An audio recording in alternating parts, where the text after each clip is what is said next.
Fala pessoal, tudo bom? Sejam muito bem-vindos para essa grande aula do próximo grande passo. Eu convido vocês a participar, a mergulhar no universo, no mundo da química. E eu já faço esse convite fazendo também o seguinte questionamento. Água e óleo se misturam? Patrick, mas que pergunta. É claro que água e óleo não se misturam. Eu vejo o óleo, eu vejo a água. Então, quando eu tenho ali o óleo e a água, eu sei que eles não se misturam. Errado. Por que errado? A gente, ao longo da nossa vida aí acadêmica, a gente acaba levando por dedução essa consequência. Porém, água e óleo, eles se misturam. Poxa, como assim, Patrick? Água e óleo se misturam. Água e óleo se misturam porque a definição da palavra mistura, ela tem como origem o quê? A união de substâncias diferentes.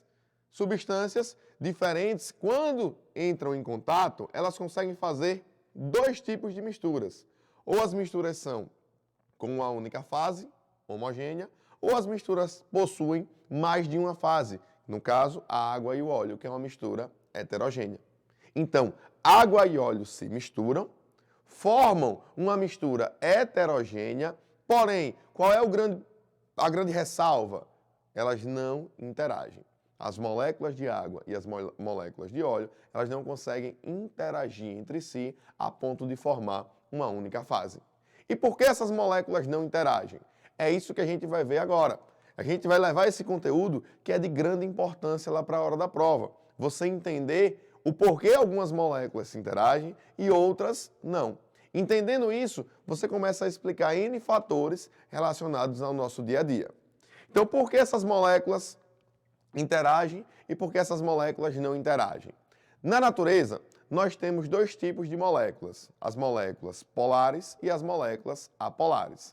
Então, as moléculas polares e as moléculas apolares, elas seguem o princípio da semelhança. Qual é esse princípio da semelhança? O semelhante dissolve o semelhante. Então, se eu tenho uma molécula polar, é nítido que para que ela se dissolva em outro componente, ele tem que ser semelhante a ele. Então, se a molécula é polar, eu preciso de outra molécula polar para que eu tenha uma interação a ponto de formar uma única fase. Então, o semelhante dissolve o meu semelhante. Se a minha molécula é apolar, então automaticamente o que é que eu preciso? Para que eu forme uma única fase ao misturar, eu preciso de outra molécula apolar. Então, são as duas moléculas que nós temos. Apolar, polar. O semelhante dissolvendo o semelhante. A molécula apolar interage com a molécula apolar. A molécula polar interage com a molécula polar. Poxa, Patrick, que interessante. Mas na natureza, nós temos milhares de estruturas químicas. Eu precisarei decorar quem são as polares e quem são as apolares? Notícia boa, não. Por que não? Joga com a característica da prova, pega na competência, pega na habilidade. Então você só precisa saber de uma coisa: água é polar. Por que eu preciso saber da água? Porque tudo que eu for fazer referência, tudo que eu for fazer uma comparação, eu levo a água como uma estrutura. Então eu pego lá, óleo. O óleo não dissolve em água. Se ele não dissolve em água, ele é o oposto dela. A água sendo polar, o meu óleo vai ser o quê? Apolar. Então você pega o petróleo. O petróleo não se dissolve em água. Então o petróleo e os seus derivados são todos componentes apolares. Então eles formam com a água misturas do tipo quê? Misturas heterogêneas. Então eu vou levar em consideração, eu vou levar como minha referência sempre a estrutura, sempre a molécula de água. Então agora a gente sabe definir o porquê de um componente dissolver e o porquê de um componente não se dissolver em outro. É em virtude da sua o quê? Da sua polaridade. E quando você fala em solubilidade, você começa a perceber o quê? Olha aqui a água e o álcool, uma mistura de água e álcool, como é que forma para você? É uma mistura homogênea. A mistura de gasolina e querosene é uma mistura homogênea. Então, essas moléculas aqui estão interagindo a ponto de formarem uma única fase. Então, existe entre elas uma semelhança. Já que a gasolina e a água não conseguem ter essa semelhança. Então, se a água é polar, a minha gasolina, que não interage com ela de forma homogênea, só pode ser o quê? Apolar. Mas nós temos aquela moléculazinha coringa. Quem é essa molécula coringa? A molécula coringa é a molécula que nós chamamos de molécula anfifílica. Anf quer dizer dois, filia. Filia, eu gosto de dois. Eu gosto do polar, eu gosto do apolar. Então, as moléculas anfifílicas são moléculas que conseguem se dissolver tanto na estrutura polar como na estrutura apolar. Aí você vai me perguntar, que moléculas são essas? O detergente tem característica polar e apolar. O sabão tem característica polar e apolar. Então, essas moléculas, elas têm essa característica. Por quê, Patrick? Porque elas têm na sua constituição uma parte, uma cabeça polar, uma cauda apolar. Essa parte polar hidrofílica gosta da água.